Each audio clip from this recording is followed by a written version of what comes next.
Hi everyone, welcome to the World Studies Supervisor Support session for this year. A little bit different to normal, but hopefully just a few extra details to get you started. For those of you who might be watching this who've done World Studies before, you probably won't learn anything new. Feel free to kind of skip ahead through the slides. But for anyone who is new or is just not particularly comfortable, feel free to watch along. If you have any questions, contact me at the end. So the focus of today's session, we're going to cover three main areas. We're going to look at the key features of a world studies essay, or the things that make it world studies. We're going to look at some of the assessment guidance that we've received over the last few years, just some of the quirks of the subject that you need to be aware of. And lastly, I'll go through a couple of activities that I recommend using when you start with your students. I've already shared these with you via Padlet. And they're much the same as activities I'd use in any subject, but I'm just going to talk a little bit about how I use them with a world studies student specifically. So let's get into it. So when we talk about key requirements for a world studies essay, there's three, I suppose, key things you need to be thinking about. The first is the multidisciplinary factor. So it is 2 to 3 subjects. I recommend 2. Sometimes it's relevant to have a third kind of little bit of extra in there. But realistically, 2 is the most you can cover well in 4,000 words. So if the student starts saying, oh, but I want to add this from this area and this from that area, try and discourage that, okay? They want to be targeting and focusing their essay. The second element, and this is I suppose the one thing that is completely unique to world studies, it's like the requirement for the subject, a bit like in econs, you have requirements that they have to look at particular graphs, or in science that they have to use a particular format. In world studies, it must have a global issue and a local context, okay? So by global issue, I mean there must be something of relevance, current contemporary relevance. It doesn't have to be immediate, like you don't all have to be looking at COVID-19, but it does have to be within the last 5 to 8 years, okay? And it needs to be relevant to more than one small group of people, okay? I often see E's come back to me, particularly ones that sort of want to change into world studies, of can I just mush these 2 subjects together and it's now world studies? It's not, okay? This is a multidisciplinary essay, but it's not just a multidisciplinary essay. So you must keep in mind that the question must have some relevance to a global concern of some kind. The other element, of course, is that it must have a local context, and I'll go into a bit more detail about that later. But that basically means that it requires a focus. It needs, even though it's about an issue this big, it needs to have a focus that's this big. Alongside these 2 factors, the last thing is that your world studies student will be allocated or put into a category. There are 6 themes in world studies. You can see them on your screen now. And each student's essay must fit into one of the 6 themes. This is because when we enroll them in IBIS, they get enrolled not as a world studies student, but as a world studies conflict, peace and security student, or a world studies culture, language and identity student. This means that your student ideally shouldn't jump between areas. They don't have to decide on their focus yet, but I recommend identifying the theme relatively early in the process so that they know and have some direction. Now, it may be that your student's essay fits into more than one theme. I'll talk a bit more about what to do later with that, but that's okay. That happens. They're just there for general guidance. So let's talk a bit more about each of the themes. So the themes are designed, initially they were designed to help assign markers, okay? They needed a way that they could take an essay that was multidisciplinary and from a subject field that may or may not be close to a marker and make it at least accessible to a marker. And so they've developed the themes. Now, what that means is that if your student, for example, goes into the culture, language and identity theme, they might be marked by someone with a background in arts, with someone in a background in literature, social studies, that kind of field. If your student allocates their essay in science, technology and society, it's more likely they'll end up with someone with a background in science, geography, ESS, that kind of field, and so on and so forth, okay? And when markers opt to supervise or mark world studies, they are able to say which fields they feel comfortable in. Now, every now and again, a student will misjudge the field, or the marker just won't feel comfortable marking the essay, and that's fine. It can just be passed to another marker. That's not the end of the world. But ideally, we want them as close as possible. Now, for some of the essays, there might be a bit of overlap. That's fine. Just think about maybe where the base knowledge set of the markers is likely to be for a given theme, and then think about whether it fits better for one marker type versus another, okay? And that's probably a good judge. And at the end of the day, as I said, if it ends up in slightly the wrong pile, that's not a disaster. The last thing about this, though, is that you might end up with a student whose question feels like it doesn't fit in any of the themes. If that happens, there's a fairly good chance that your student's essay is missing that global issue element. Because if they weren't, it'd fit somewhere in here. And so maybe it's time to go back and reconsider what is the issue, what is the purpose and point behind their essay question? Is it really contributing to a global concern, or is it actually just a point of interest? All right. I won't go through each of the theme topics individually, but if you do have any questions about them, feel free to email me and ask at a later point. Now let's talk about the local context. Every year students ask this question, and so does the odd supervisor. Local context does not have to be a place. So it sounds like it has to be a place. You know, global issue is big place. Local context, the area we're going to talk about. But it doesn't. Local context is just the point of focus for your study. So it could be a place, it could be Singapore, it could be UWC, but it could also be just a focus. So it could be a case study or a scientific study that's been undertaken, or a piece of literature or a piece of art, or a period of art. It could be anything, okay, that provides a focal point for your essay or your study. This is basically put there to ensure that the essay retains a reasonable level of focus with the given number of words, because obviously with a global issue, there is potential for the student to just well and truly blow it out of the water with lots of different areas of interest and actually never touch on any of them in depth. So the local context is the way of helping the student really identify, this is the big issue, but I'm really looking at how it impacts this particular instance, all right? So does not have to be a place, can be a place, but can also be any form of case study or focal point. So in terms of what type of research students can do, I often get asked, does it have to be primary? Does it have to be all secondary? And the answer is it can be anything you like, really, because it's world studies and it's taking from the disciplines that it's contributing to it. It can be any type of research that is appropriate to those disciplines. Having said that, it doesn't have to meet the research methods that are the norm within a subject-specific essay. So I'm going to give you an example that's a little bit outdated now, but I'll use it anyway. Economics, up until relatively recently, sort of had an unwritten rule that there had to be primary data collection undertaken in the study. If I was writing a world studies essay with economics in it now, even with that rule, I don't have to do primary data collection for the world studies version of that essay, even if the economics essay required it, okay? Now, that's out of date now, but some of you might be thinking, oh, well, if I've got a biology and geography essay, biology normally requires practical. Do I still insert practical research? No, okay? Which brings me to the next point. Obviously, with conditions the way they are at the moment, that primary column is probably looking a little bit less than used this year. It may be possible for your students to conduct online primary research, interviews, survey data, but obviously experiments are out, and so is probably a large amount of observational data collection.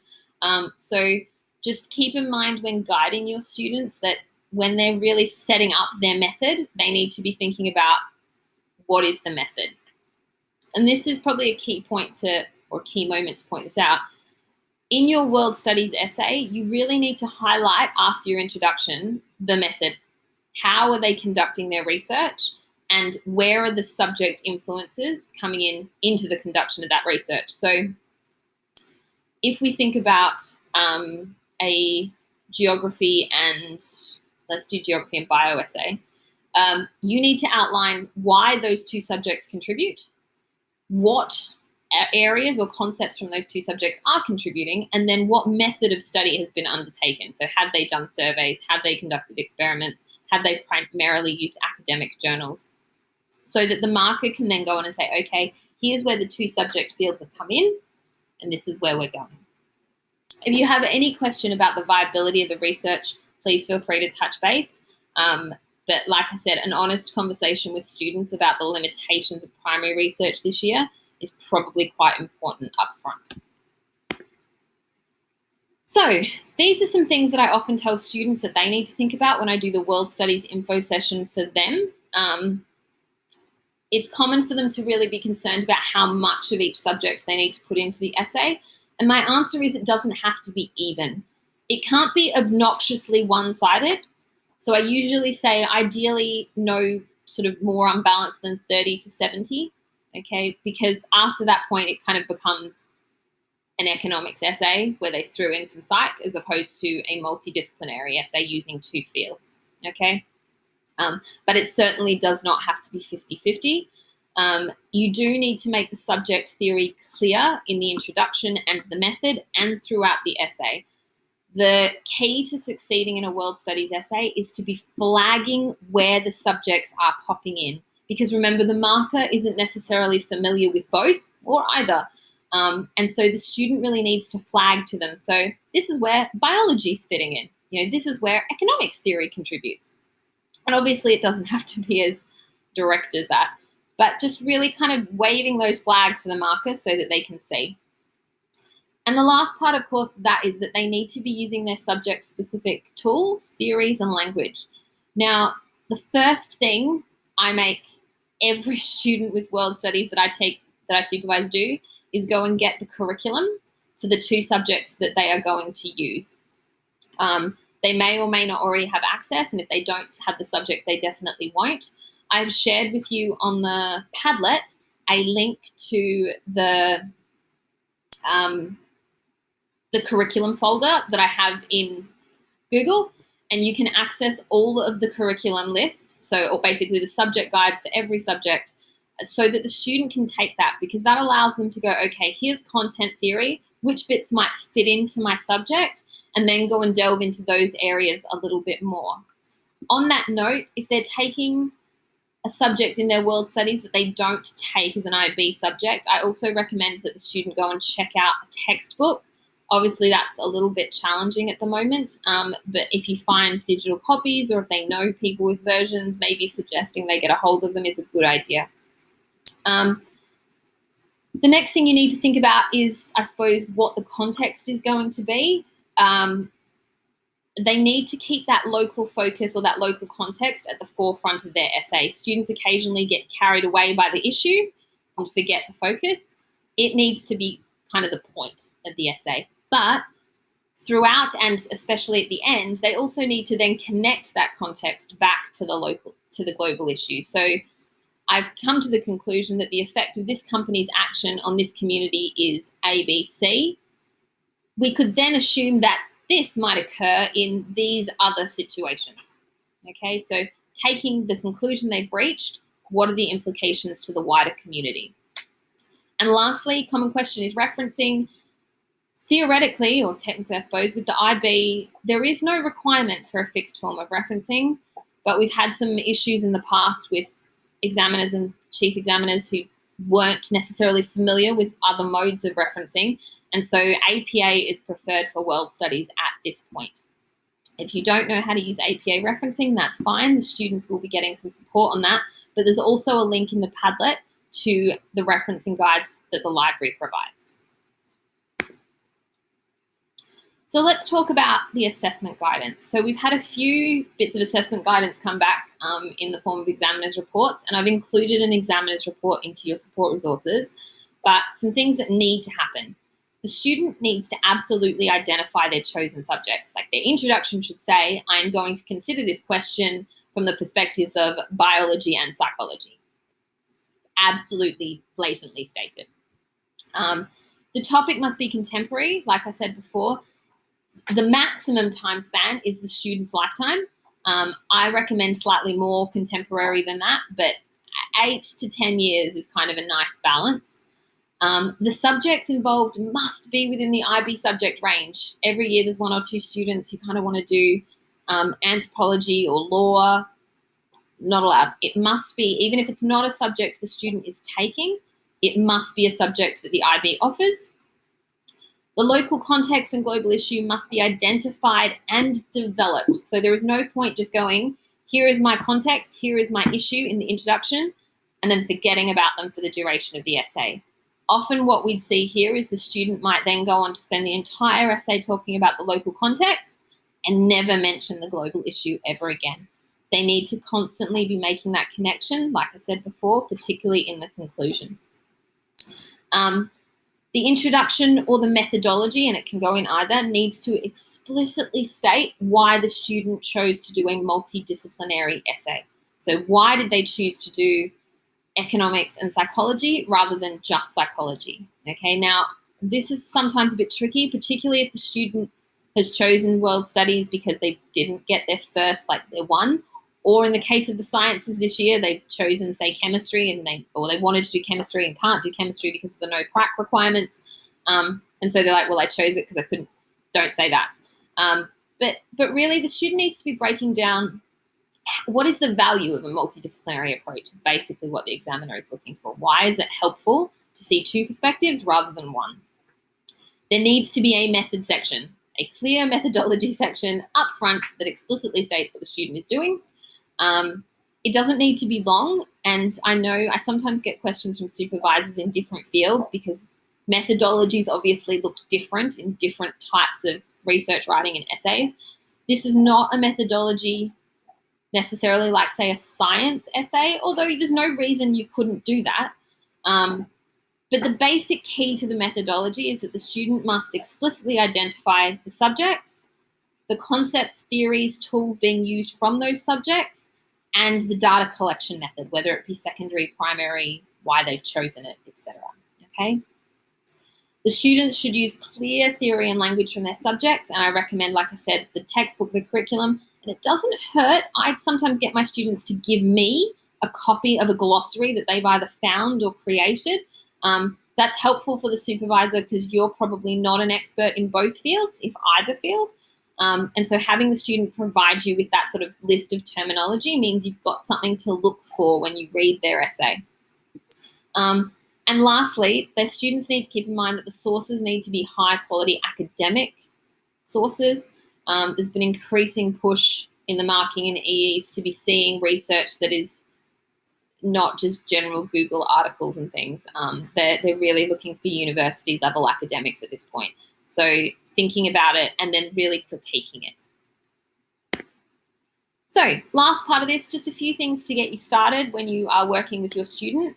I ran this activity that you're looking at on your screen now via the PSE sessions with grade 11. So they should all have done this. But I've also got a short video of it in the student folder so that they can access it again if they want. It's just a way for them to look at narrowing their question.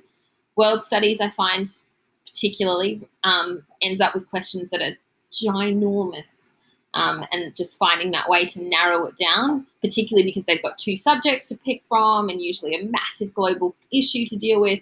That kind of takes some time, but they don't have to do that immediately. Okay, they can start broad and narrow later. But this activity is quite useful, so it is in the resources if you want to do it with them again. You should use a planning sheet. What you can see on your screen now is 2 different planning sheets. I use both with my students. The one on the left, the general overview one, that I'm kind of circling now with my mouse, that one is good once they've kind of got a bit of an idea and they've got some direction. And I use that with all of my EE students, regardless of subject. It's just a nice brainstorming activity. I have linked the file. Unfortunately, it is really designed to be printed and handwritten on. It's not formatted digitally to be typed into. So you may want to just give it to them and suggest they type up a version of it. But it's a nice way for them to kind of put all of their ideas on paper. The sheet on the right, I use exclusively for world studies. And I do this to help the students identify how their subjects are contributing to their essay. One of the biggest challenges world studies students will have is that they say, I'm including subject A and B with absolutely zero idea of how subject B fits. I mean, they know it's related, but they don't actually really know how they want to answer their question using it. They actually kind of just wanted subject A. So what I get them to do is they put their research question, however broad it happens to be, in the top, and then I get them to break their research question down into sub-questions. What do I need to know to answer that question? This is a good activity with all EE students. You can just skip the next stage if you're doing it with a single focus subject. Once they've kind of identified their sub-questions, and there may be more than 10, I've just set the sheet up with 10, what they need to do is they need to identify which subject helps them answer that question. Some of them will be both, some of them will be one. If the student ends up with a column of ticks for subject 1 or subject 2, they know that maybe there's not enough multidisciplinary stuff going on here, okay? And so maybe they need to rethink. If they get some kind of balance, they move on to the next step, which is identifying the theory they're going to use. And this is where the curriculum subject guide document comes in handy. They can pull it out, they can look at the questions they've set themselves and then go, okay, which areas of this curriculum might help me to answer this? Now, they're not limited to the curriculums. They are limited to the subject, but not the curriculum. However, it's a good starting point, particularly given they're probably not familiar with much beyond the curriculum. And when they formulated the question, they've probably done it with curriculum elements in mind. So they're going to lay out their subject theory, and those theory boxes then become the base for your methodology later on. Okay, so these two are really good planning sheets to use over the first sort of 3 weeks or so, just to get them started. And they make a nice starting point for the first reflection conversation if you want to use them for that. Now, that's about it for me. I'm going to stop there. If you do have any questions or any confusion, please come and see me, or don't come and see me because you can't at the moment, but email me, Google chat, and hopefully we'll be back in face-to-face contact soon enough so I can talk to you in person. But I will also include the resources into the Padlet. Make sure you're using that, and feel free to share any of this with your students that you want to. And good luck with the rest of your online learning. Enjoy.